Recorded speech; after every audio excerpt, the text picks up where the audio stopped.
اعوذ باللہ من الشیطان الرجیم بسم اللہ الرحمن الرحیم الحمد للہ رب العالمین والصلاة والسلام علی سید الانبیاء والمرسلین وعلی آلہ واصحابہ واہل بیتہ وذریاتہ اجمعین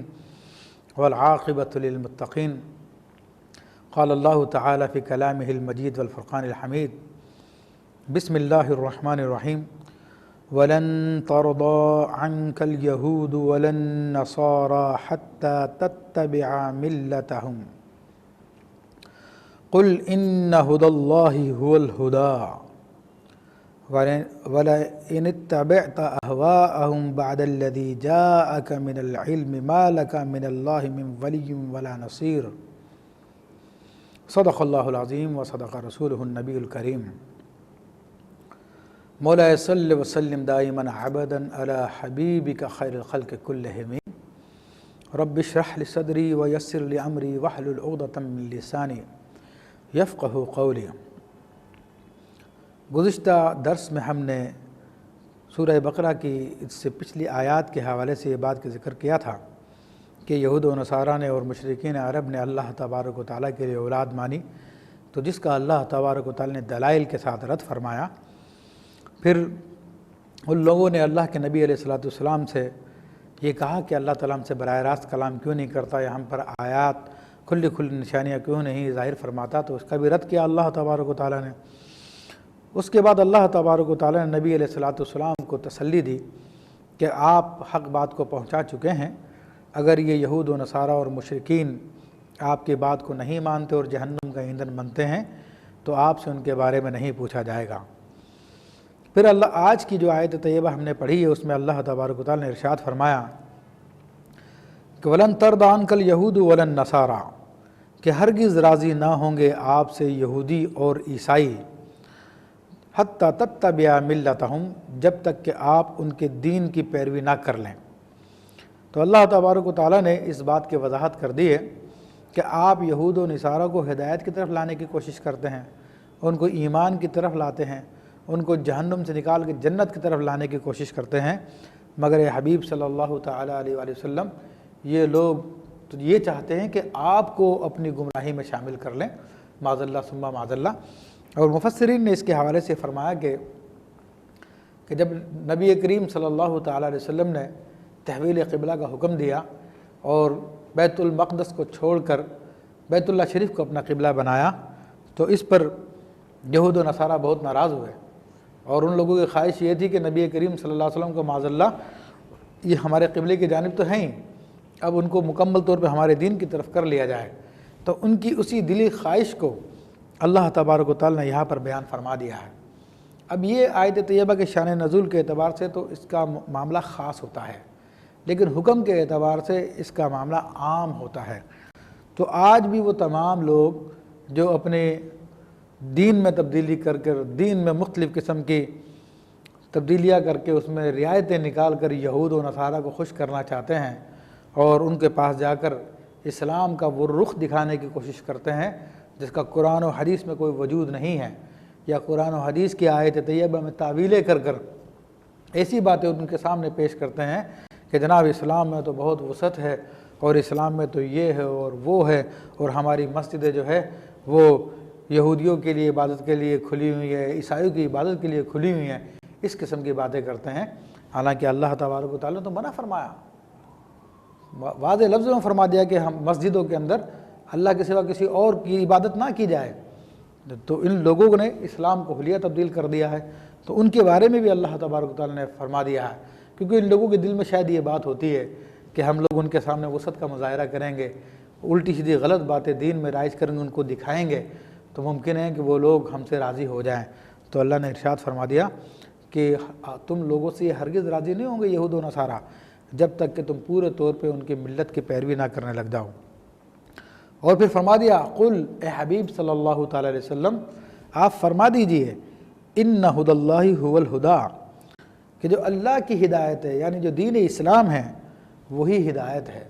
وہی اصل دین ہے، وہی اصل ہدایت ہے۔ خود فرما چکا قرآن مجید فرقان حمید میں فرمایا کہ ان الدین عند اللہ الاسلام کہ اللہ کے نزدیک دین تو صرف اسلام ہی ہے۔ اور پھر فرمائے کہ وَلِنِ اتَّبَعْتَ أَهْوَاءَهُمْ، اگر تم ان کی خواہشات کی پیروی کرو گے. تو اب یہ سننے والے سے خطاب کیا جا رہا ہے، کیونکہ خطاب کا جو انداز ہے وہ انہی عام لوگوں کے لیے ہے، کیونکہ اللہ کے رسول صلی اللہ تعالیٰ علیہ وسلم سے ایسا خطاب نہیں ہوتا. تو فرمایا کہ اے سننے والے، اگر تم ان کی خواہشوں کی پیروی کرو گے، یہود و نصارہ کے مشرکین کی خواہشوں کی پیروی کرو گے، بعد الذی جاءک من العلم، حالانکہ تمہیں علم ہو چکا ہے، دین کی پوری تعلیمات تم تک آ چکی ہے، ما لک من اللہ من ولی ولا نصیر، تو پھر اللہ تبارک و تعالیٰ کے مقابلے میں نہ تو تمہارا کوئی ولی ہوگا، حمایتی ہوگا، نہ کوئی مددگار ہوگا. ظاہر سی بات ہے کہ جب تم ان لوگوں کو خوش کرنے کے لیے اپنے دین کو بگاڑ لو گے تو پھر اللہ سے دشمنی ہو جائے گی. جب اللہ سے دشمنی ہو جائے گی تو آج جن لوگوں کو تم راضی کرنے کی کوشش کر رہے ہو تو کل خود بروز قیامت یہ لوگ بھی بے آسرا ہوں گے، ان کا کوئی حمایتی نہیں ہوگا، کوئی مددگار نہیں ہوگا. تو جب ان کا کوئی مددگار نہیں ہوگا تمہارا کہاں سے مددگار آ جائے گا؟ پھر فرمایا کہ الذین آتیناہم الکتاب یتلونہ حق تلاوتہ، اور وہ لوگ کہ جن کو ہم نے کتاب دی، یعنی اہل کتاب یہود و نصارہ، یتلونہ، اور وہ اس کی تلاوت کرتے ہیں حق تلاوتہ، جیسا کہ تلاوت کرنے کا حق ہے، یعنی اس کو پڑھتے ہیں جیسا کہ پڑھنے کا حق ہے، یعنی صحیح پڑھتے ہیں. تو یہ آیات مبارکہ مفسرین فرماتے ہیں کہ حضرت عبداللہ ابن السلام اور بعض دیگر علماء یہود کے حق میں نازل ہوئی جو کہ مسلمان ہو گئے تھے. ان سے جب لوگ پوچھتے تھے نبی علیہ السلام کی صفات کے بارے میں تو وہ لوگ جو سچی بات ہوتی تھی اپنی کتابوں میں وہ بیان کر دیا کرتے تھے. فرمایا کہ اولئک یؤمنون بہ، یہی ہیں وہ لوگ جو اصل کتاب کو ماننے والے ہیں، اور یہی لوگ حقیقت میں مسلمان بھی ہوئے. ومن یکفر بہ فاولئک هم الخاسرون، اور جو کوئی اس کتاب کا انکار کرتا ہے، یہ مسلمانوں سے بھی خطاب بھی ہو سکتا ہے کہ مسلمان اپنے قرآن کا انکار کرے اور اس کی آیتوں کو چھوڑ کر اسلام دشمن طاقتوں کو راضی کرنے کی کوشش کرے. اسی طرح یہود و نصارہ سے بھی خطاب ہے کہ ان لوگوں نے اپنی کتابوں کا انکار کیا. فرمایا کہ اولئک هم الخاسرون،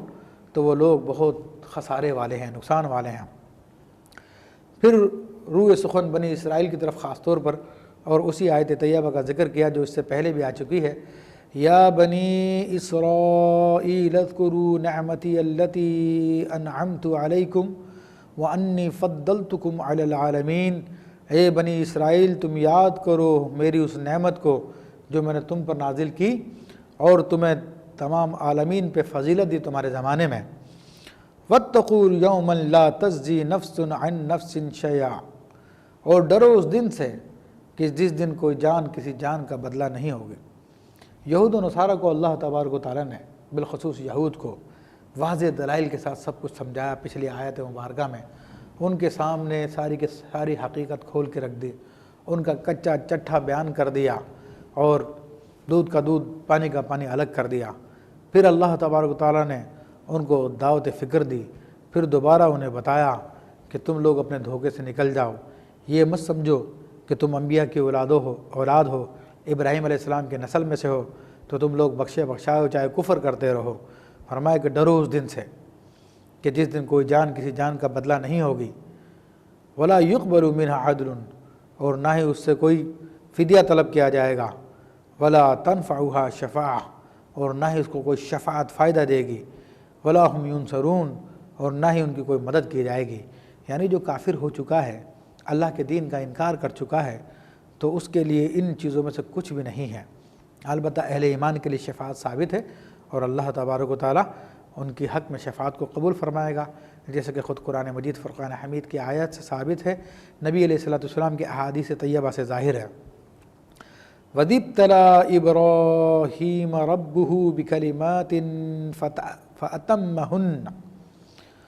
اور یاد کرو اس وقت کو جب ان کے رب نے، ابراہیم علیہ السلام کے رب نے ان کو کچھ باتوں کے ذریعے امتحان میں مبتلا فرمایا. فَأَتَمَّهُنَّ،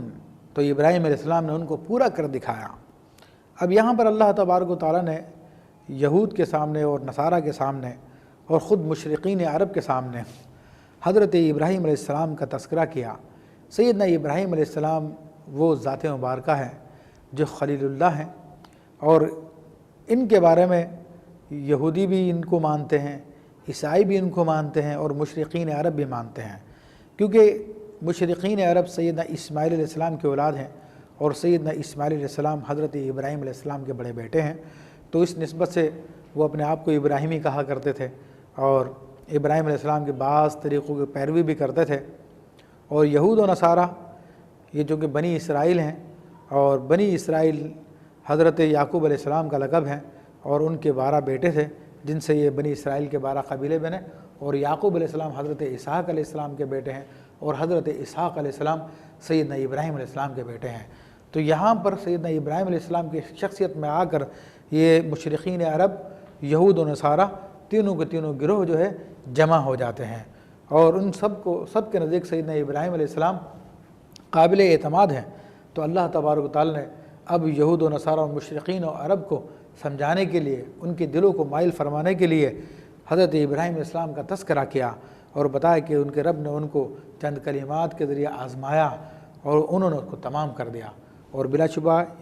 سیدنا ابراہیم علیہ السلام وہ مرد حق ہیں کہ جن کو اللہ تبارک و تعالیٰ نے مختلف آزمائشوں میں رکھا۔ ایک عرصے تک ان کو اولاد نہ ہوئی، 100 سال کی عمر میں ان کو اولاد ہوئی۔ جب وہ اولاد ابھی دودھ پیتی اولاد ہے سیدنا اسماعیل علیہ السلام، اللہ نے حکم دیا کہ ان کو بے آب ہو گیا میدان میں مکہ معظمہ کے علاقے میں چھوڑ دیں، تو انہوں نے وہاں پہ چھوڑ دیا۔ جب 13-14 سال کی عمر کو ہوئے تو اللہ نے فرمایا کہ ان کو ذبح کر دو، تو ان کو ذبح کرنے کے لیے تیار ہوئے۔ نار نمرود میں سیدنا ابراہیم علیہ السلام داخل کیے گئے، آپ نے اس میں کوئی پس و پیش نہیں کی، اور اللہ نے سیدنا ابراہیم علیہ السلام کا امتحان لیا تاکہ لوگوں کے سامنے ان کی عظمت کو بیان کیا جائے۔ تو اللہ تعالیٰ خود ان کی تعریف فرماتا ہے، قال انی جاعلک للناس اماما، اے ابراہیم علیہ السلام میں تمہیں لوگوں کا امام بناتا ہوں، کہ تم نے اللہ تعالیٰ کی تمام آزمائشوں کو پورا کر دیا ہے، تو اب تم امامت کے قابل ہو۔ قال ومن ذریتی، سیدنا ابراہیم علیہ السلام نے عرض کیا رب کریم کیا میری اولادوں میں سے بھی تو امام بنائے گا؟ تو قال لا ینال عہد الظالمین، کہ ہاں تمہاری اولادوں میں سے امام بناؤں گا، مگر میرا عہد ظالمین کو نہیں پہنچے گا۔ ظالمین سے مراد وہ لوگ جو کفر کرتے ہیں، جو ابراہیم علیہ السلام کے اولاد میں جن لوگوں نے کفر کیا، یہود و نصارہ نے بعد میں کفر کیا، عیسائی مشرکین عرب نے کفر کیا، تو ان کو میرا یہ عہد یہ وعدہ نہیں پہنچے گا، انہیں میں لوگوں کا امام نہیں بناؤں گا۔ پھر اللہ تبارک و تعالیٰ نے ابراہیم علیہ السلام کا ایک دوسرا واقعہ بیان فرمایا، وَإِذْ جَعَلْنَا الْبَيْتَ مَثَابَةً لِلنَّاسِ، اور جب ہم نے بیت کو یعنی بیت اللہ شریف کو لوگوں کے لیے مرجع بنایا، وَأَمْنًا اور امن کی جگہ بنایا، اور فرمایا کہ وَاتَّخِذُوا مِن مُقَامِ إِبْرَاهِيمَ مُصَلًّى، اور تم لوگ ابراہیم علیہ السلام کے کھڑے ہونے کی جگہ کو مصلی بنا لو، نماز گاہ بنا لو۔ تو یہاں پر اللہ تبارک و تعالیٰ نے اس پتھر کا ذکر فرمایا کہ جس پتھر پہ کھڑے ہو کر سیدنا ابراہیم علیہ السلام نے خانہ کعبہ کی تعمیر فرمائی تھی۔ تو یہ پتھر آج بھی حرم شریف میں موجود ہے، اور باب کعبہ کے سامنے کے حصے میں رکھا ہوتا ہے۔ یہ وہ پتھر حجر اسود کے ساتھ جنت سے لایا گیا تھا، اور اس پتھر کی خاص بات یہ تھی کہ سیدنا ابراہیم علیہ السلام اس پتھر پہ کھڑے ہو جاتے تھے، اور سیدنا اسماعیل علیہ السلام پتھر لے کے آتے تھے اور اپنے والد محترم کی بارگاہ میں پیش کرتے، اور وہ اس پتھر کو اٹھا کے دیواروں پہ لگا دیتے۔ اس پتھر کی خاص خوبی یہ تھی کہ یہ ابراہیم علیہ السلام کے معجزات میں سے ہے کہ جو دیوار اونچی ہوتی جاتی تھی، یہ پتھر بھی اونچا ہوتا جاتا تھا، یہاں تک یہ پتھر ایسا محبت کرنے والا پتھر ہے، اس نے سیدنا ابراہیم علیہ السلام کے قدموں کو اپنے اندر نقش کر لیا ہے۔ حالانکہ ایک چٹانی پتھر تھا، اور چٹان میں کسی کا نقش بنتا نہیں ہے، لیکن یہ اللہ کے نبی سے محبت کی وجہ سے اس پتھر نے سیدنا ابراہیم علیہ السلام کے قدموں کو اپنے سینے میں رکھ لیا، اپنے دل میں رکھ لیا۔ تو اللہ تبارک و تعالیٰ نے اس پتھر کو وہ مقام عطا فرمایا کہ لوگوں کو حکم دیا کہ ابراہیم علیہ السلام کے کھڑے ہونے کی جگہ کو نماز گاہ بنا لو۔ تو پتہ چلا کہ جس چیز کا تعلق اللہ کے پیاروں سے ہو جائے تو اللہ تبارک و تعالیٰ اسے یادگار بنا دیتا ہے، اس کو قابل احترام بنا دیتا ہے۔ اور فرمائے کہ وَعَهِدْنَا إِلَىٰ إِبْرَاهِيمَ وَإِسْمَاعِيلَ أَن طَهِّرَا بَيْتِيَ لِلطَّائِفِينَ وَالْعَاكِفِينَ وَالرُّكَّعِ السُّجُودِ، اور ہم نے عہد لیا تھا ابراہیم علیہ السلام سے اور اسماعیل علیہ السلام سے کہ وہ دونوں میرے گھر کو پاک کریں گے، پاک رکھیں گے، طواف کرنے والوں کے لیے، اعتکاف کرنے والوں کے لیے، رکوع کرنے والوں کے لیے، سجدہ کرنے والوں کے لیے۔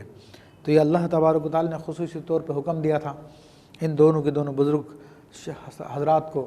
کہ تم میرے گھر کو پاک رکھنا، صاف رکھنا، کیونکہ پاک اور صاف مسجدوں کو پاک و صاف رکھا جائے کہ یہاں پہ لوگ عبادت کے لیے آتے ہیں۔ اگر وہ جگہیں صاف نہیں ہوں گی، پاک نہیں ہوں گی تو لوگوں کی توجہ بٹیں گی اور وہ پھر خلوص کے ساتھ اپنے رب کی بارگاہ میں عبادت نہیں کر سکیں گے۔ تو یہاں پہ طائفین طواف کرنے والے مراد ہیں، اور عاکفین اور وہاں پر جو اعتکاف کر کے بیٹھ جاتے ہیں، رکوع سجود کرنے والے، نماز پڑھنے والوں کے لیے۔ اب یہ ابراہیم علیہ السلام کا یہ واقعہ چل رہا ہے، تو اس سے یہود و نصارہ کا جو قبلے پہ اعتراض تھا کہ نبی کریم صلی اللہ تعالیٰ علیہ وسلم نے اپنا قبلہ تبدیل فرما لیا، بیت المقدس کو چھوڑ کر بیت اللہ کو قبلہ بنا لیا، تو اللہ تبارک و تعالیٰ ان کے اعتراض کا جواب دے رہا ہے کہ یہ قبلہ تو وہ قبلہ ہے جو ابراہیم علیہ السلام کا قبلہ ہے، اور یہ وہ قبلہ ہے جس کی طہارت کا حکم، جس کی پاکیزگی کا خیال رکھنے کا حکم اللہ تبارک و تعالیٰ نے سیدنا ابراہیم علیہ السلام اور اسماعیل علیہ السلام کو دیا۔ وَإِذْ قَالَ إِبْرَاهِيمُ رَبِّ اجْعَلْ هَذَا بَلَدًا آمِنًا وَارْزُقْ أَهْلَهُ مِنَ الثَّمَرَاتِ مَنْ آمَنَ مِنْهُمْ بِاللَّهِ وَالْيَوْمِ الْآخِرِ۔ اور یاد کرو اس وقت کو کہ جب ابراہیم علیہ السلام نے عرض کی کہ رب تو اس شہر کو امن والا کر دے اور اس کے اہل کو پھل عطا فرما، ان لوگوں کو جو ان میں سے ایمان لائے اللہ پر اور آخرت کے دن پر۔ اب چونکہ سیدنا ابراہیم علیہ السلام کو پہلے اللہ تبارک و تعالیٰ نے واضح فرما دیا تھا کہ میرے انعامات، اخروی انعامات اور سیادت یہ مسلمانوں کو ملے گی، اہل ایمان کو ملے گی، کفار کو نہیں ملے گی۔ تو چونکہ یہ نیک بندے، اللہ کے نیک بندے اللہ کے مطیع و فرمانبردار ہوتے ہیں، تو سیدنا ابراہیم علیہ السلام نے اب یہاں پہ جو دعا کی ہے تو صرف اہل ایمان کے لیے دعا کی ہے کہ من آمن منہم باللہ والیوم الآخر، اے رب کریم تو ان لوگوں کے لیے امن والے بنا دے اور ان لوگوں کے لیے جو ہے تو ثمرات، پھل عطا فرما دے کہ جو تجھ پر اور قیامت کے دن پہ ایمان لائیں۔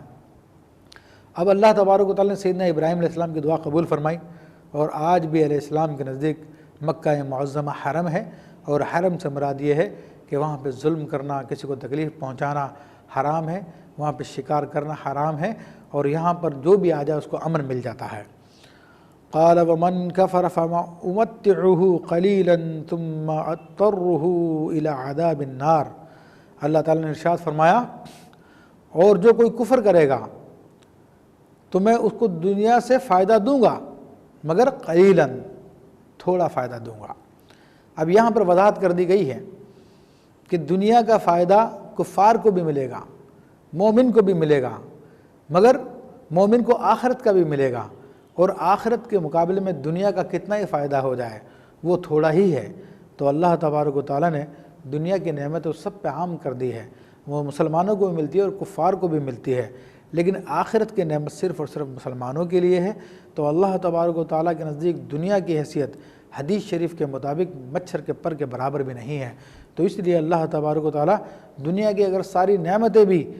اہل کفر کو دے دے تب بھی وہ قلیل ہی ہے۔ فرمایا کہ ثم اضطرہ، پھر میں اسے مجبور کر دوں گا الی عذاب النار، یعنی کفار کو جہنم کے عذاب کی طرف میں مجبور کر دوں گا، انہیں جہنم کے عذاب میں داخل کر دوں گا۔ وبئس المصیر، اور وہ کتنا برا ٹھکانہ ہے۔ یہاں پہ اللہ تبارک و تعالیٰ نے کفار کا مقام بھی بیان کر دیا ہے کہ اگر دنیا کی زندگی میں وہ فائدہ اٹھا رہے ہیں، دنیا کا مال و دولت ان کو مل رہا ہے، دنیا میں صحت و تندرستی ان کو مل رہی ہے، تو یہ کچھ بھی نہیں ہے۔ آخرت کا عذاب بہت خطرناک ہے۔ حدیث شریف میں آتا ہے کہ جس بندے نے ساری دنیا میں، اس دنیا میں ہمیشہ عیش میں گزاری، لیکن بروز قیامت اللہ تبارک و تعالیٰ جب اسے جہنم کا جنت میں غوطہ دے کر نکالے گا تو وہ عرض کرے گا کہ رب کریم میرے دنیا میں تو کوئی عیش دیکھا ہی نہیں، اصل عیش تو یہ ہے۔ تو اس لیے فرمایا کہ وہ دنیا کا جو عیش و عشرت ہے، دنیا کا آسائش ہے، یہ سب کا سب قلیل ہے، اور اس کے مقابلے میں جہنم اتنی سخت ہے کہ جن لوگوں نے دنیا میں تکلیفیں برداشت کی ہے، غم میں اپنی زندگی گزاری، جب اللہ تبارک و تعالیٰ انہیں جہنم کا غوطہ دے کر نکالے گا تو یہ کہہ پڑیں گے اے رب کریم ہم نے تو کبھی کوئی غم دیکھا ہی نہیں، اصل تکلیف تو یہ تکلیف ہے۔ تو اللہ تبارک و تعالیٰ نے فرما دیا کہ بئس المصیر، یہ کتنا برا ٹھکانہ ہے۔ فرمائے کہ وَإِذْ يَرْفَعُ إِبْرَاهِيمُ الْقَوَاعِدَ مِنَ الْبَيْتِ وَإِسْمَاعِيلُ، اور یاد کرو اس وقت کو کہ جب ابراہیم علیہ السلام بیت اللہ کی بنیادیں اٹھا رہے تھے اور اسماعیل علیہ السلام ان کے ساتھ تھے۔ تو یہاں پہ اللہ تبارک و تعالیٰ نے قواعد فرمایا، اور قواعد قاعدہ کی جمع اور یہ بنیاد کے لیے استعمال ہوتا ہے۔ حضرت ابراہیم علیہ السلام نے اثر نو بیت اللہ کی بنیاد نہیں رکھی تھی۔ سب سے پہلے بیت اللہ کی تعمیر سیدنا آدم علیہ السلام نے فرمائی تھی، جس کے بارے میں قرآن مجید فرقان حمید میں اللہ تبارک و تعالیٰ نے واضح لفظوں میں فرمایا ان اول بیت وضع للناس، کہ جو سب سے پہلا گھر جو لوگوں کے لیے بنایا گیا اللہ کی عبادت کے واسطے وہ مکہ شریف میں ہے، جس کو سیدنا آدم علیہ السلام نے استوار فرمایا تھا۔ اس کی بنیاد میں موٹے موٹے پتھر رکھے تھے۔ پھر جب طوفان نوح آیا، ساری زمین پر پانی بھر گیا، تو پھر اس سیلاب کی وجہ سے خانہ کعبہ کی عمارت بھی ڈھہ گئی تھی، اس کو بھی نقصان پہنچا تھا۔ تو اللہ تبارک و تعالیٰ نے سیدنا ابراہیم علیہ السلام کی ذمہ لگایا کہ اثر نو خانہ کعبہ کو تعمیر فرمائیں، اور پھر یہ سعادت حضرت ابراہیم علیہ السلام اور ان کے فرزند حضرت اسماعیل علیہ السلام کو حاصل ہوئی، اور وہ بیت اللہ کی ان بنیادوں کو اٹھا رہے تھے اور رب کی بارگاہ میں عرض کر رہے تھے ربنا تقبل منا، اے رب تو ہماری سعی کو قبول فرما لے، ہماری اس کوشش کو قبول فرما لے جو ہم تیری راہ میں کر رہے ہیں۔ انک انت السمیع العلیم، بے شک تو سننے والا ہے اور علم والا ہے۔ یہاں پر اس بات کی میں وضاحت کر دوں کہ اللہ کے نیک بندے اپنی نیکیوں پہ فخر نہیں کرتے ہیں، وہ اسے اللہ ہی کی توفیق سمجھتے ہیں، اور نیک کام کرنے کے باوجود وہ اللہ تبارک و تعالیٰ کی بارگاہ میں عرض کرتے ہیں اے رب ہم نے جو کوشش کی ہے اگرچہ کہ یہ تیری توفیق سے ہے، مگر ہم تجھی سے قبولیت کی دعا بھی کرتے ہیں، تو ہماری اس کوشش کو قبول فرما لے،